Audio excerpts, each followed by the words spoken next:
రేవంత్ రెడ్డి సహకారం వల్లనే అనేక పనులు అవుతున్నాయంట. స్టేషన్ గన్పూర్ నియోజకవర్గంలో అభివృద్ధి కోసమే కాంగ్రెస్ తో కలిసిపోతున్నాడని ఎమ్మెల్యే కడియం శ్రీహరి చెప్పిండు. ఇక్కడ ప్రగతికి సీఎం రేవంత్ రెడ్డి అన్ని విధాలుగా అండగా ఉంటున్నాడట. హనుమకొండలో నిర్వహించిన ఒక మీడియా సమావేశంలో గిట్లా మాట్లాడిండు. నియోజకవర్గంలో కొన్ని ఊర్లలో గోదావరి నీళ్లు తీసుకొచ్చిండని చెప్పిండు. నియోజకవర్గంలోనే చెరువులన్నీ నిండినాయంట. కాలువలలో పూడిక తీయించి మరమ్మతులు కూడా చేసిల్లట. అయితే ఇప్పుడు స్టేషన్ గన్పూర్ ప్రజలతోనే ఉంటగాని ప్రజల కోసమే పనిచేస్తా గాని కేసీఆర్ గత ప్రభుత్వంలో 36 మంది ఎమ్మెల్యేలను పార్టీలకు చేర్చుకున్న వాళ్ళల్లా 2 మంత్రులను కూడా చేసిండు. అప్పుడు బీజేపీ చేరిన వాళ్ళెవరు కూడా రాజీనామా చేయలే. ఆ పార్టీ అగ్రనేతలకు ఇప్పుడే విలువలు గుర్తుకొచ్చినాయా? సభాపతి నోటీసులు ఇచ్చిండు. ఆయన నిర్ణయానికి ఇప్పుడైతే కట్టుబడి ఉంటా అని కడియం శ్రీహరి చెప్పిండు.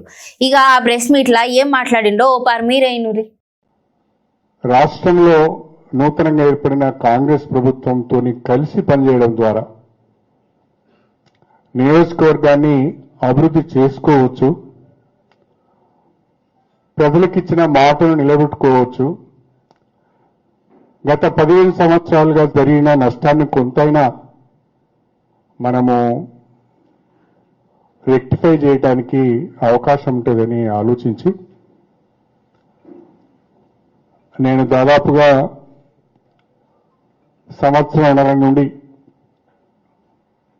కాంగ్రెస్ ప్రభుత్వంతో కలిసి పనిచేస్తున్నాను. ఇప్పుడు దీంట్లో దాచుకునేది ఏమున్నదండి? మేము పార్టీ ఫిరాయించినామనే సుప్రీంకోర్టుకు వెళ్ళిరి. సుప్రీంకోర్టు ఒక తీర్పు ఇచ్చింది. ఆ తీర్పు ప్రస్తుతం స్పీకర్ గారి జ్యూరిడిక్షన్లో ఉంది. వారు నిర్ణయం తీసుకోవాలి. వారు మాకు నోటీస్ ఇచ్చారు. ఆ నోటీస్కి నేను రిప్లై ఇస్తాను. రిప్లై ఇచ్చిన తర్వాత స్పీకర్ నిర్ణయం ఏది ఉంటే ఆ నిర్ణయానికి కట్టుబడి ఉంటాను. ఏది వేసుకున్నా స్పీకర్ గారి ముందు ఉంది కాబట్టి ఇంతకంటే ఎక్కువ మాట్లాడడం ప్రస్తుతం బాగుండదు. పార్టీ అంశం కాదండి, ఫిరాయింపులేదు. నేను ఏ పార్టీలో ఉన్నదనేది ఇప్పుడు ఆ స్పీకర్ తేల్చాలి కదా.